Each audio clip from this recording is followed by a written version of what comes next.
This is the Dan Gemus Real Estate Show. Heard every Saturday and Sunday from noon to 1 p.m. right here on AM800. Thank you for doing a good job as always. Now back to the show with broker owner and host, Dan Gemus. All right, 12:35 here on AM800. Matt Alita in studio with me today and having lots of fun on our first show back for 2024. I was going to say 26, but no, not there yet. Wow. Holy moly. But with us right now, our special guest, Chris Gibb from Gibb Insurance Brokers. Hey, Chris, how are you? Happy New Year. Happy New Year, Dan and Matt and everybody else. How's the New Year treating you so far? Well, fantastic so far. We're 6 days in, and there's still no snow, which I'm very happy about. So yes. let's hope it holds on. I know not everyone is happy with it, but I personally am not okay everyone is happy. Your local insurance brokers are all very happy, but your local body shops are not. Oh, it's a good point, right? They got to make some money on some slippery roads, I guess, right? They call it white gold in the collision repair industry. Oh boy, well, this should be somewhere not in Windsor-Essex County, I guess. But so listen, our topic today is a very interesting one. Something I'm not sure we've discussed before, but it's important, and not many folks know about it. Well, it's one of those things I always say, you know, the in insurance, the large print giveth and the small print taketh away. And one of the small print items in every single home insurance policy in Ontario is a requirement that you have a responsible individual checking your house if you go away during the heating season. Huh. And is that in every policy? That is in almost every home insurance policy I've ever read. And the idea behind that is during the heating season, you want to have someone checking your house periodically, because if your heating goes out and your pipes freeze, then there can be a massive water damage claim because of that. Now that you say that, I recall there being an issue a couple of years ago with somebody that we knew through somebody else that had a massive issue. The heating stopped, the pipes froze. They were gone to somewhere away for an extended period, a few weeks maybe.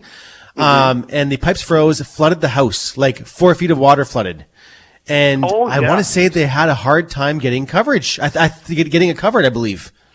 Yes, it's a requirement in every property insurance policy that during the heating season you have somebody checking the home, because you're right. You know, the furnace goes out, the pipes freeze and burst, and it can be literally hundreds of thousands of dollars worth of damage.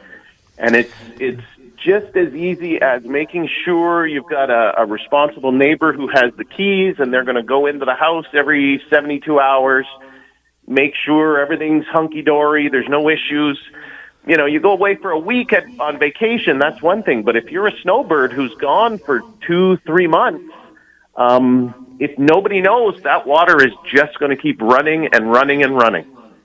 Now, I guess my next question naturally was, how does the insurance company know that you have someone going in? But I guess if they go into this house, it's flooded, and it's obviously been flooded for 3 weeks, then I guess that's your solution. That's how you know no one was checking on it. Well, exactly.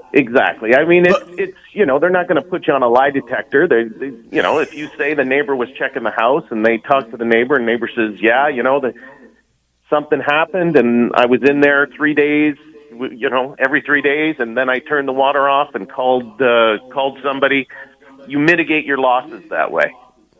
Mm-hmm. Now, is there a stipulation, Chris, typically as to how often someone should be going in? You know, that's a very, very good question. Every policy is a little bit different, so it's very important that you get in touch with your insurance professional to find out and get the exact wording. As a rule of thumb, you know, every 72 hours is generally what they like to see. Well, Matt, you're coming to stay at my house when we go on vacation, okay? Darn. Yeah.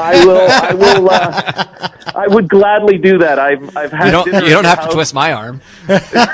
You know what? Matt and I will go. We'll have a really responsible party. You won't have to worry about it. Movie night, Chris. Bring your jammies. It's movie night. Matt and I. You know what? Get the key to the popcorn shop too. We'll eat our body weight in popcorn. You got it. You got it. Oh my gosh, we go broke. So listen. So before we let you go, Chris, we got a few minutes left. What are you foreseeing happening in the insurance world in 2024? Take out your crystal ball. Oh, my crystal ball, Mike. It's well, I guess the first thing that comes to mind is Prices are coming down. No, that is not the first thing that comes to mind.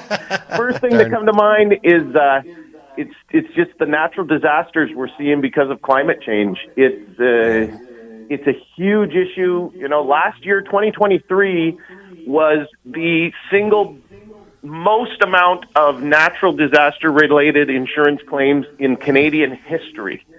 The western half of the country. I swear they're changing that every single year. It's that year is the record-breaking year, right? It's been happening so much. What's happening. I think of the 10 largest disasters in Canadian history, 7 of them occurred in the last 10 years. So, wow. In our business, I always say, we can all discuss why the climate is changing, but it changed 10 years ago. And the western part of the country is just getting drier and drier, and the eastern part is getting wetter and wetter. You know, there was just a big story in the Winter Star about the flooding that happened in Kingsville, Harrow, southern Amherstburg. That people's basements were just, feet and feet of water in their basements, and it's just not letting up. Jeez, it's painful. Mm-hmm. It's painful. We all have to start thinking about climate resiliency and how do we protect our homes and our municipal infrastructure against the damage that just every year it comes again and again and again. Now, on our previous discussion about the holidays, you're going away and having someone checks it in, which is a very good point. A responsible homeowner would shut off the main water, the main shut off before leaving for vacation. That's a great point. That is, thank you, listener. Yes. It's so interesting that you say that. I drive my family crazy every time we go away.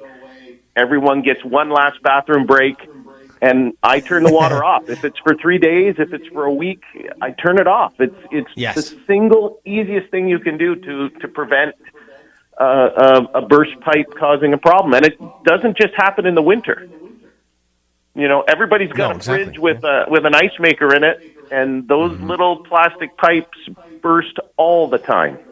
We've been there. That's happened to us. You can even something as simple as a pin-sized hole. Yes. I've had a friend of mine who had hardwood in his kitchen, and there was a little pin-sized hole in that water line that was leaking, and for some time before he realized it, and all that hardwood floor had to come out. Well, I've shared the story a million times. I'm not sure. I think you're involved with our insurance stuff, Chris. No, maybe not at the time, but this is going back years and years and years ago. And we had built a house, and it was all hardwood floor on the main floor and the kitchen as well.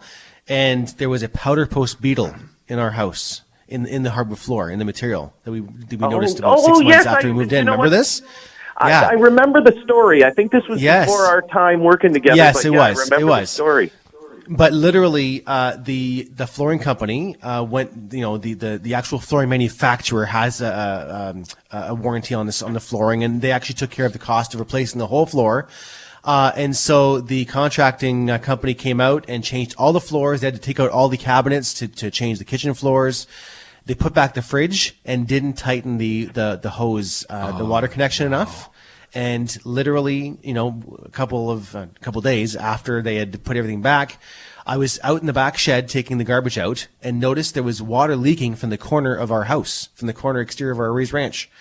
And sure enough, that's where the fridge was. And the water was traveling through and down the soffit and down the siding and dropping outside. So I noticed it. And then come to open up the drywall in the basement, they would have traveled all down the ceiling and down the walls in the basement. It was a big issue. So, it can happen, especially if maybe you're cleaning the fridge behind the fridge and you're loosening that connection, the water connection, and not, putting it back properly.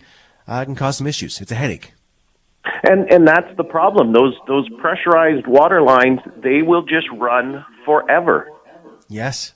And the damage they can cause is just unbelievable. You're right, Chris. You're right. You know what? I am right. I'm always right.